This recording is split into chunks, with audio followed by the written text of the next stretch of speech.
Hello guys, welcome back to the reality report. So today we will be covering Prateek Candy, जो कि आपका लाया करता है सेक्टर 150 के अंदर।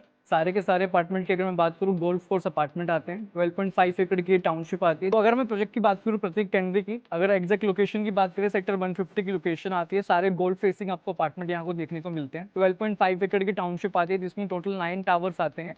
अगर मैं टावर्स की बात करूँ, सेम आपका ये आउटर फसाड रहता है। सारी आपकी ग्लास फसाड बालकनीज आती हैं।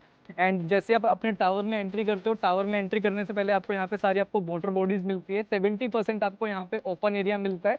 जब अगर this is the entrance lobby, जो आपको रिसेप्शन लॉबी आपको यहाँ पे मिलती है। अगर मैं रिसेप्शन लॉबी की बात करूँ, यहाँ पे आपका रिसेप्शन एरिया आता है। देन यहाँ पे आपका वेटिंग एरिया मिल जाता है अपने गेस्ट के लिए या आप अपने लिए। यहाँ पे आपको अपना वेटिंग एरिया मिल जाता है। Then if so this is your lift lobby. एक फ्लोर पे टोटल आपके 4 अपार्टमेंट आते हैं। इन टोटल आपको यहाँ पे 3 लिफ्ट लॉबी आपको देखने को मिलती है।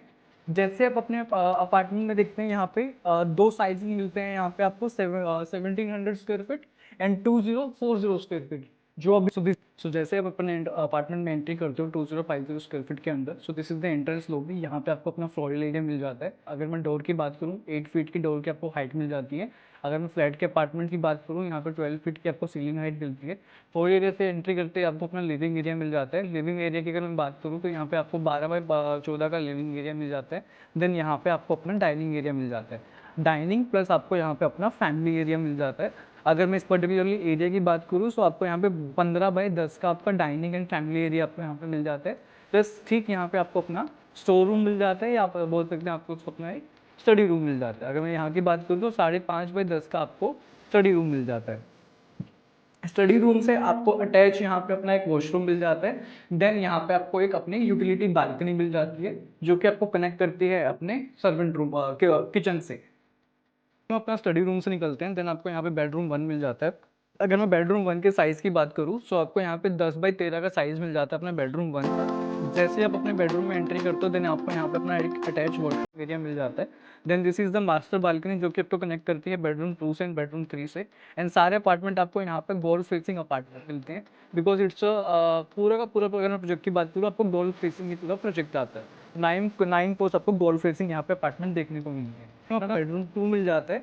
अगर मैं बेडरूम 2 की बात करूँ, सेम साइज़ आपको यहाँ पे देखने को मिल जाता है। 10 बाई 13 का यहाँ पे सेम साइज़ आपको मिलता है।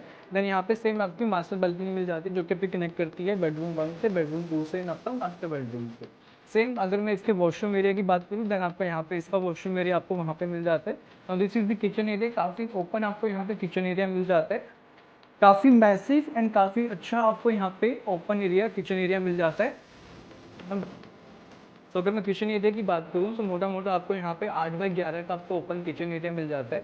देन यहाँ पे आपका बेडरूम 2 का वॉशरूम एरिया मिल जाता है, जैसे मैंने आपको बताया था। Now this is the bedroom 3। अगर मैं बेडरूम 3 की बात करूँ, तो 11 बाई 17 का आपको बेडरूम 3 मिल जाता है, which is your master bedroom. Same आपको रनिंग डेक बालकनीज मिल जाती है, जो कि बेडरूम 2 एंड बेडरूम 1 से कनेक्ट करती है।